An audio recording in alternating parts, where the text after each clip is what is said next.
Super Smash Bros. Ultimate. It is the best crossover game I have ever played. Even when the full roster and DLC had all been revealed, it continues to interest me thanks to its wonderful game modes, customizable rules and stages, and especially the great community still creating new challenges, stage creation, and of course, the awesome mods that come with it. But the one thing that really grabbed my attention are the beautiful trailers they released for this game. After watching all of them, there was one question that remained in my head. When did each person in their own stories decide to join the battle? Since some of them were invited via the famous Smash letter, and others just showed up randomly. It also becomes especially interesting when you realize there are 89 playable characters, which means there are 89 unique stories and events that all lined up for them to be in this game. You may just say that this game doesn't matter in the broad sense. There's no way that every character can be here from their original game. But that's what I'm here to say, is that they are all from their original games in their own worlds. And I'm here to explain how they all got here from their original point of origins. But before we begin that journey, I'll lay down some ground rules. Number 1. The main evidence for them must occur for games and or media that predate their arrival in Smash, since that's all the information we had for them at those times. 2. Try to combine all their past games/lives into one cohesive story. 3. Use every evidence from Smash to narrow down the exact things that they experienced and what adventures they had up to that point. 4. The trailers and games are going to be the main pinpoint to figure out what happened around them. Now, with all that out of the way, let's start with our number 1 fighter, the one who started it all, Mr. Video Game himself, Mario. Let's go! Mario is, of course, the golden child of Nintendo, but his story has gone in many different directions, including prison, space, and even time travel. However, before Mario went on all those kinds of adventures, he has had many different jobs and games that range from being a soldier to just being a teacher/artist on some random computer games. Some noteworthy games that came out for a while before Smash 64 were the Donkey Kong Arcade Cabinet, Donkey Kong Jr., Wrecking Crew, Mario Brothers, Super Mario Brothers 1, 2, The Lost Levels, Super Mario Bros. 3, Super Mario Land/World, Super Mario Kart, Super Mario RPG, Mario 64, Mario Kart 64, and even Mario Party. Now, let us figure out which of these games that Mario went through before Smash 64. To answer this question, we need to look at all the items, stages, and even his moveset to figure this out. Let's start by analyzing Mario's moveset. He seems to be a brawler character with standard enough attacks, such as a straight punch, a headbutt, and even a leg sweep move, while his specials seem to be based on him spinning around, fire, and coins. Now, these all make sense, since his stages he brings along with him are Peach's Castle from Mario 64 and the classic Super Mario Bros. Stage, which does show us the important places Mario has been to and decided to bring his friends along to, as well as the fireballs from his 2D days and his smash attacks from the time in 64. However, from both the items he brings with him in Smash 64, we can see that Mario has also brought with him things from his very first game. Some things Mario has brought with him in Smash 64 are his famous fire flower, a green shell, and a red shell, which does show that this Mario has brought with him some great things from his 2D days. However, he also brought with him some things from his very first game, the Donkey Kong Arcade Cabinet, the famous hammer. It even makes the same jingle in Smash 64 as it does in that game.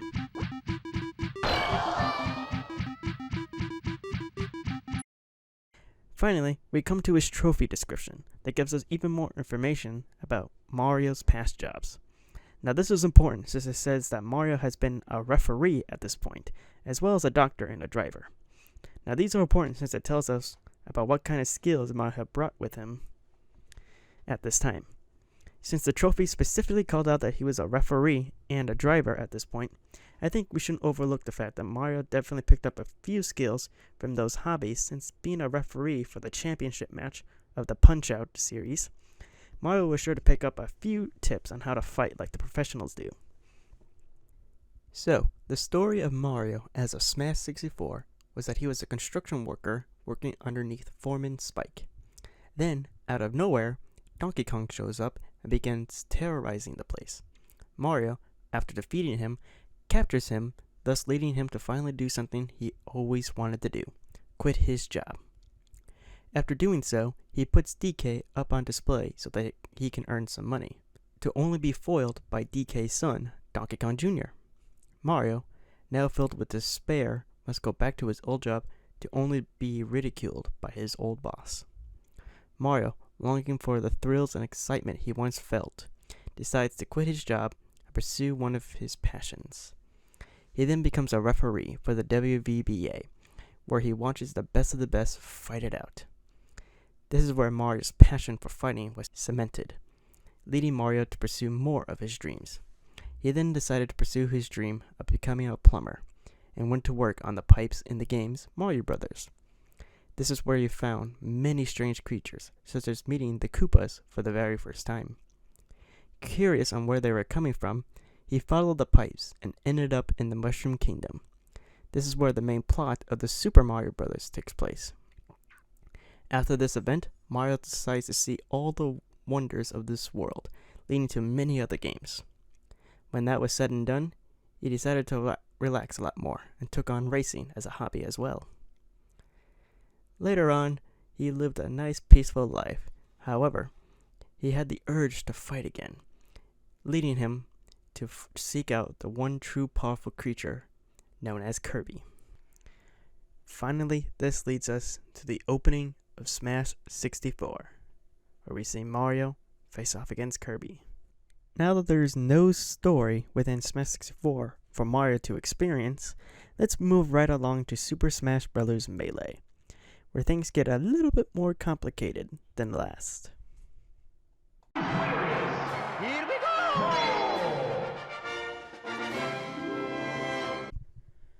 Mario in Super Smash Bros. Melee not only becomes a firebender, spewing fire from his palms now, but he also becomes a superhero, equipped with his famous yellow cape from the game Super Mario World. Now these are the only noteworthy changes that happened to Mario within his moveset since the 2-year gap of Smash 64 and Melee. The stages that he brought with him this time are the stages from his Avengers of Mario 64, specifically the Rainbow Cruiser stage, and the Mushroom Kingdom 2, which is weird since that game was a dream sequence, leading me to believe that the land actually does exist.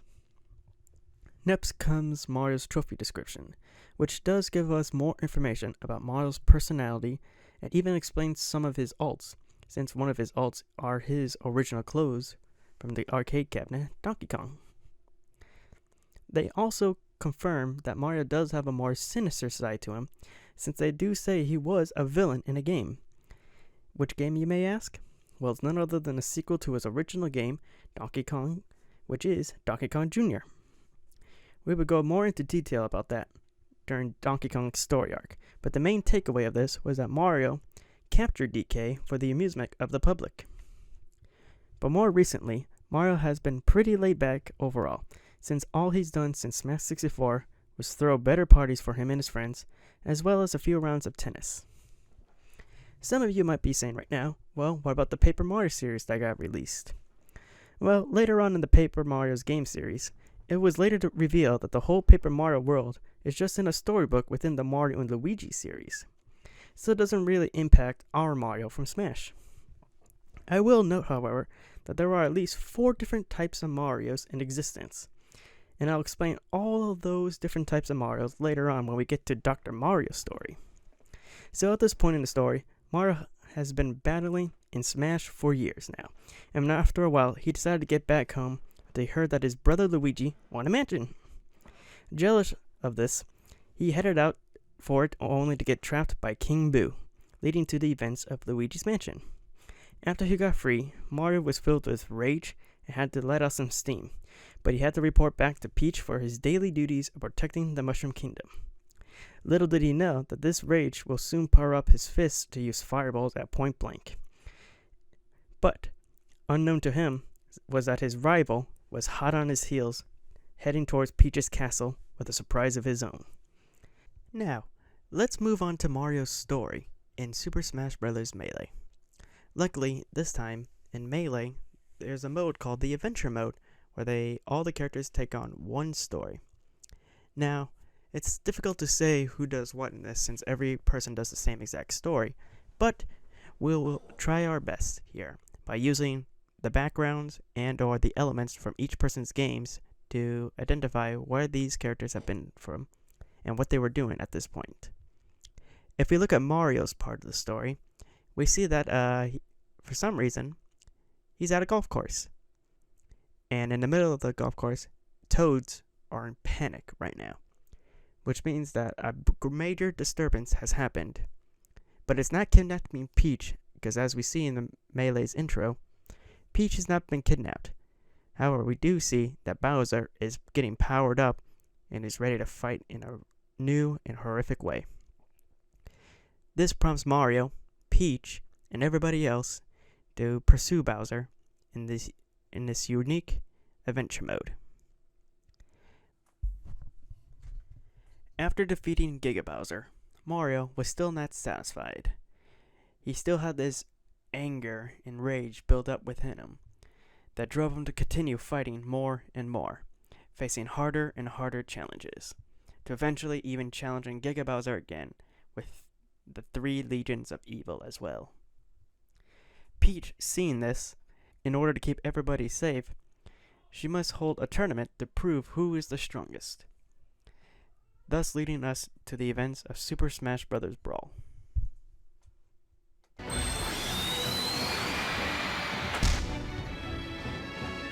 Even though Brawl Mario, at this point, has had some really cool adventures, he didn't really change that much from Melee, except for one tool and his attitude. Mario's moveset has remained the same exact thing, except for his down B, which is now his trusted partner Flood from the game Super Mario Sunshine, which is where I believe Mario's more aggressive side has started showing up. Mario, up to this point, has always been a happy and excited looking man with a smile and upbeat voice.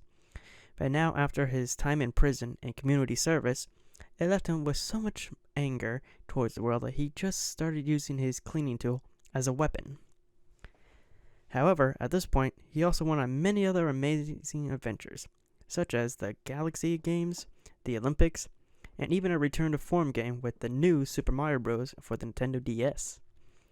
Unfortunately, it seems Mario has not gone past the realm of Sunshine, which is a shame, since he has gone and done more interesting adventures than just Sunshine. However, he did bring with him some more stages that does confirm that Mario did come from the sewers, since he brought with him his old game of a stage, Mario Brothers, Side Steppers and Koopas included, as well as his own circuit from the Mario Kart DS era. The hardest thing to pinpoint of Mario in Brawl is his final smash, the Mario finale. Now, here comes one of the more controversial points in this Mario timeline. Where did Mario learn Mario finale? Since at this point in the series, Mario has never been able to do that in any of his other games, and we never seen him do it in any of the games as well. However, I believe there is an explanation in the Mario and Luigi series, specifically with the regards of their advanced techniques. You see, within that game, if Mario and or Luigi use a certain move, or special move I should say, often enough, they will learn how to use that move and or technique in a more effective way. This then gives us an alibi on how Mario is able to unleash such a fiery force from within himself. Because back in Smash 64, the most fire he can do by himself was just by a little fireball. In Smash Melee, he was able to spew fire from his palms of his hands. And now in Smash Brawl, he's able to unleash a fiery dragon from within him. That's just a more advanced versions of each of his fire moves. And I believe that best explains how Mario was able to unleash that fiery dragon from within him. Now, with that out of the way, let's move on to Mario during the Subspace Emissary. Mario during the Subspace Emissary had very little impact over the overall story. However, the most important thing to note was that he was in a tournament against Kirby, aka the world's strongest being, and it was being run by Princess Peach and Princess Zelda. So it seems in order for Peach to quell Mario's fury and or anger issues, she decided to host a little tournament to let all that rage and anger to be relieved by the cheers and applause of the audience. However, we know shortly during the very first match, Mario and Kirby and Peach and Zelda, they all get ambushed, leading to the events of the Subspace Emissary's beginnings. Now, like I said, Mario had very little impact over the overall story. The only thing we could see really happen to Mario is that he just gets shafted left and right, both by Pit, getting footstooled by him, and by Taboo near the end, where all he wanted was just to prove he was the best, only to get cucked by the god of the world. And even when it's all said and done, Mario wasn't even the real hero of that story, because he also gets cucked by Sonic. Of course he does. Thus leading Mario to be on a power rager, to just keep on growing stronger and stronger, thus leading to the true final boss in the entirety game, Event Mode number 41, the true final boss. And no one is able to stand up to this ferocious being, and the only one who can is the one who started, is his original nemesis, Mr. King Koopa himself, Bowser. After Bowser defeats Mario, Mario is of course ashamed and displeased by himself. He wants a rematch with the King of the Koopas right away. But they both agree that right now is not the best place for it. What should be the best place is a place where everybody could see them duke it out, where they can prove once and for all who is stronger and or better. Little did they know that this next fight would take place 4 years from now in a stadium where it all began. Thus ends the story of Smash Bros. Brawl, and leading us to Smash 4.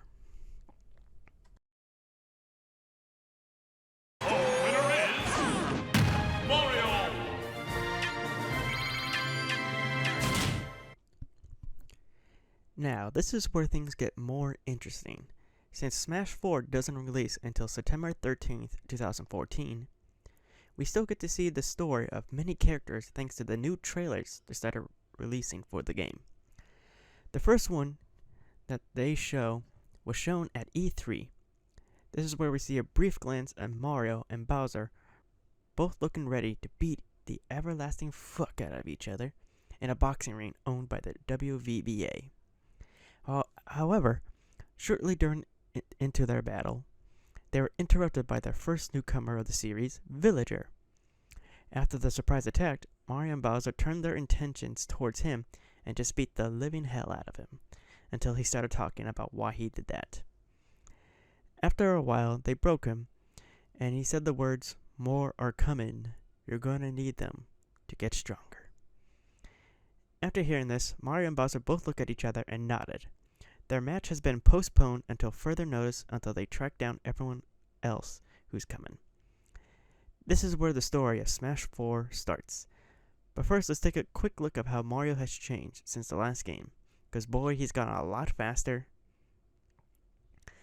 The only notable difference between Brawl and Smash 4 Mario is that he's a lot faster than he was back then, and it makes sense since all the games that Mario has been in has made all the dashes from point A to point B.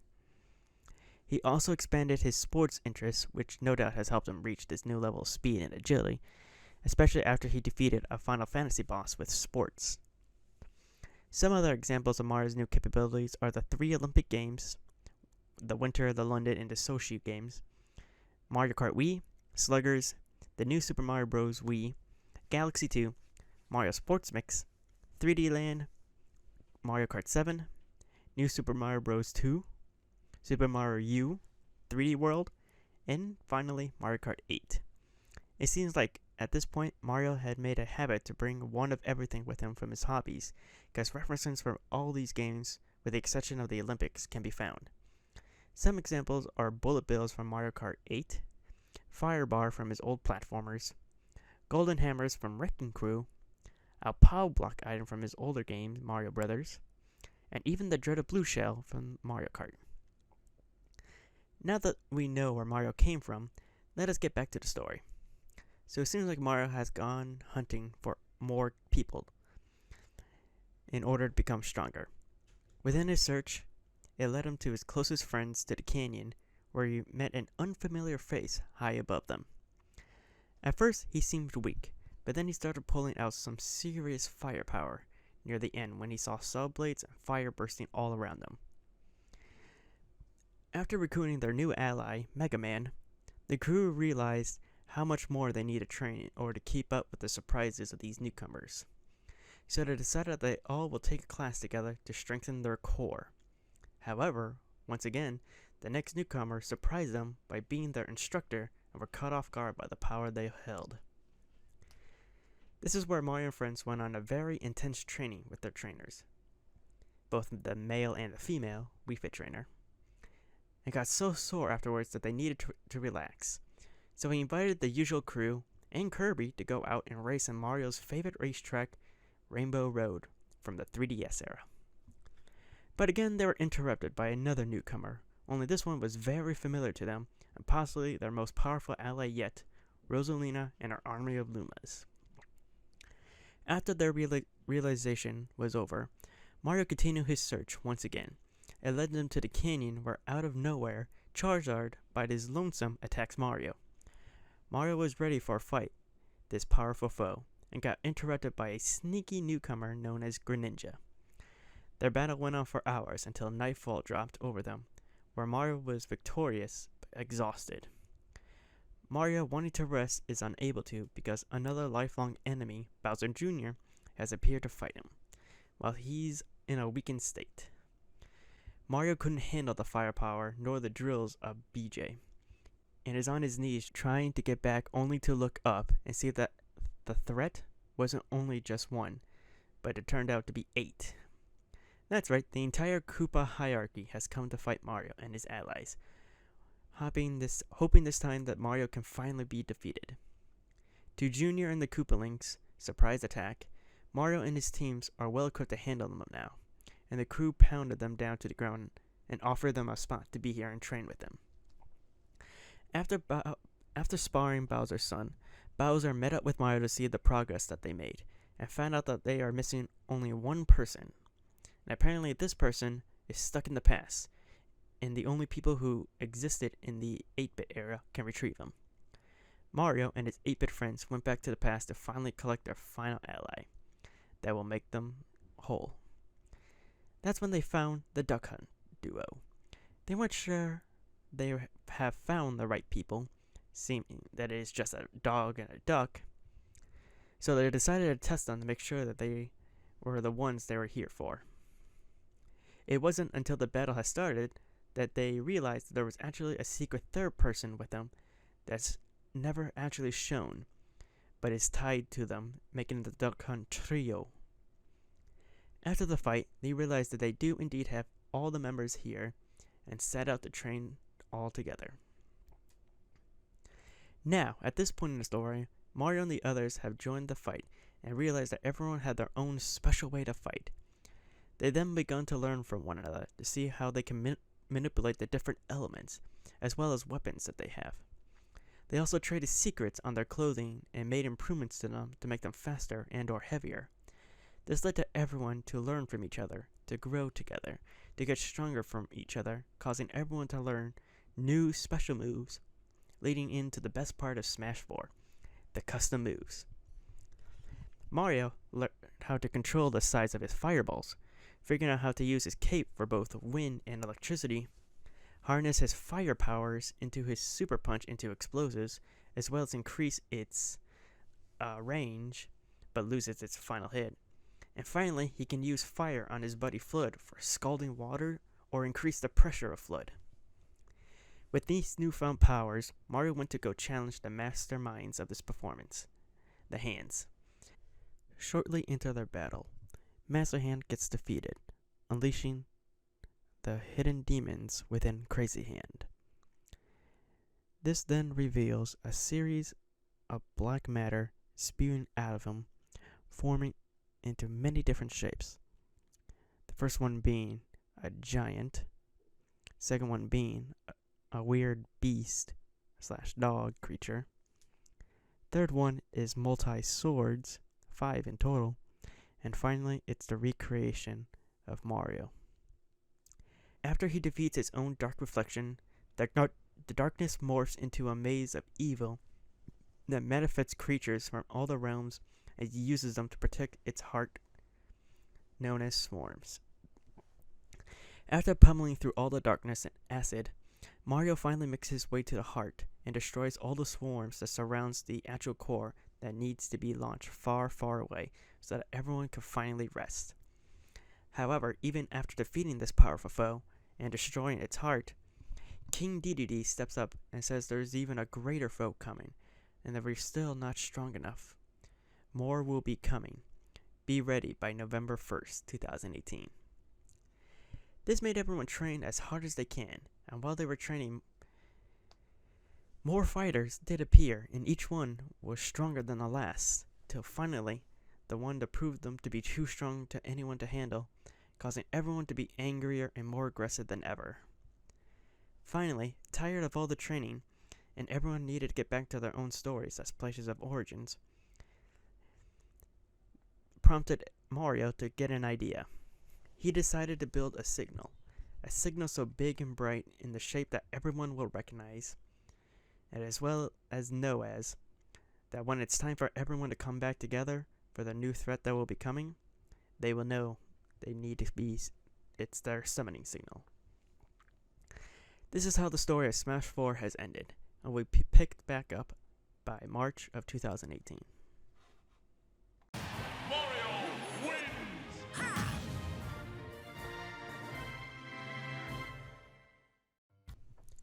Now, if you think the story of Smash 4 was crazy, wait till you hear about Ultimate. Because man, did they deliver on some crazy trailers, some great character reveals, and I believe they even linked a lot of their stories together. It's been 2 years since the final fighter had arrived in Smash 4, and everyone had their own adventures to get back to, until it was finally time for Mario to light up the signal. However, to Mario's surprise, many of his allies had already gathered there, waiting for him to light it up, since they were all ready for the next wave of catastrophe to hit. After Mario ignited the signal, the first 2 people to see it were literally right in front of them, and were amazed at the beauty of it, leading them to end their own fight to join in theirs. Before we continue, let's go over Mario in Ultimate and how he differs from his past iterations.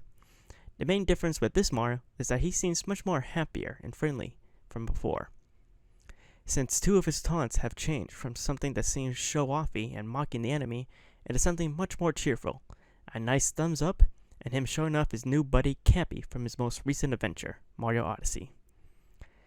This Mario has reached the peak of speed, both on the ground and air, since he moves so much faster now, and his smash attacks have a lot less lag at the end of it, making Mario a true threat in this game. He also brings with him a stage, in which no doubt was the main reason of his movement, New Donk City, since traversing the area is a real workout if you want all those moons in those games. Now let's go over some of the other Mario games that had been done up to this point. Other Mario games that Mario has been in: another Olympics with Sonic, Mario Maker since he wears his construction outfit, Mario Run, and Mario Tennis. With these games, we could definitely see why Mario is so much more faster compared to the others. Now let's get back to the main story. Alright, Mario's plan to summon everyone has worked way better than expected, because not only did everyone from Smash 4 come back, but so did everyone else he hasn't seen in years. and it pleased him to know and to reunite with everyone from the past. Now comes the task that splits everyone up into groups, or solo runs. It's to find more people to join their cause. Mario decided to go with Mega Man and Samus to confront one of Samus's most feared rivals, Ridley.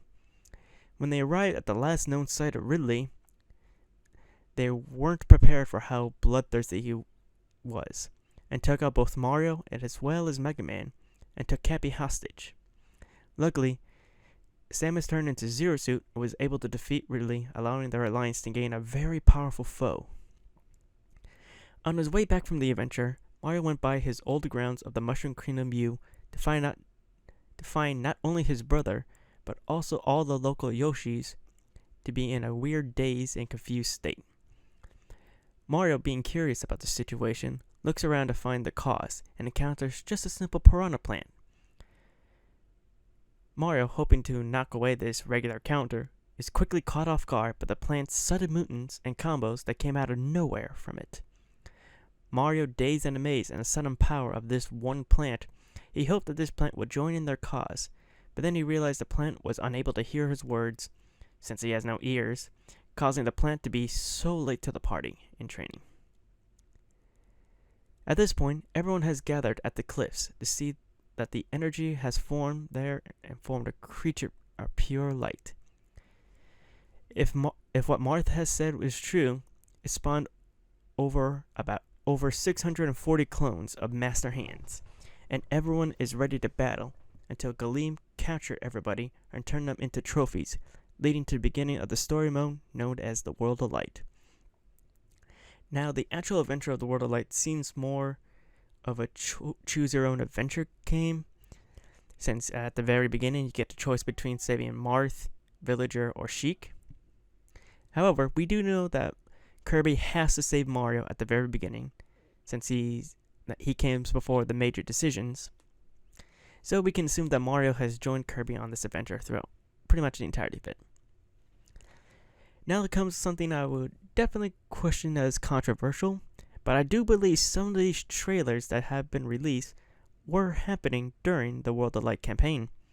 The main reason why I state this is because some of the trailers have regular characters just fighting Darkon's spawns, as well as everyone fighting Galeem near the end of it. I'll go more into details about that in a future video when it focuses more on those characters specifically, but let's just focus on Mario's appearance during this World of Light. Now, Mario had only really had impact on two of these newcomers during the adventure. I don't really count Sephiroth since Mario didn't bring him into that realm, which I can't say for Steve and Sora. He first encountered Steve when his training with Sonic and Terry gets him launched into Steve's world in a random cave system. While Steve is still cautious of the danger around him, he still proves himself a very valuable asset with the ability to reuse resources into more dangerous and useful weapons/explosives, as well as creating platforms all around him. The final character Mario was evolved with is Sora. After the final battle, everyone thought it was time to rest and go back to their original forms.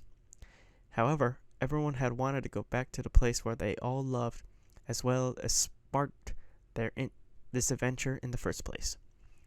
So they all went back to the start of their adventure with the still on fire Smash Bros symbol and watch it burn to finally end their adventure. And that's what they did. Everyone from good to bad, from Nintendo to Square Enix, from beautiful high resolution to just ugly squares, everyone went back to where this whole adventure and journey has started, and just watched it all end. However, as the final ember was burning, it stayed lit on the ground, awakening Mario and compelling him to walk towards it. Mario hesitates since he no longer has any need to get stronger, nor the need to enlist more people for any upcoming battles. However, reflecting on his past battles and all the new partners and friends he made, he decided that he didn't want it to end, so he decided to pick it up and use it to open to the door to the final fighter. This is where Mario's spark for fighting was reunited upon seeing this new character. The joy of finding new friends, challenge them to a fight, seeing what new tricks they have, what new places they can bring with them, and seeing them interact with the others they already had there. Mario doesn't want this feeling to end, so with the help of his new friend, they both reunite the symbol and shake to keep on being friends, and look out for more people in the future who hopes to join in on this fun experience of fighting people from all over the worlds and even universes. This concludes Mario's story in all of Smash Bros. He went through all the beats from just fighting for the challenge to going through his own anger issues to helping save the world to becoming the biggest villain to learning the different elements for himself to finally just loving the sport. This concludes Mario's story, and I do hope to continue this on with the next character on the list, DK. Thanks for watching, everybody.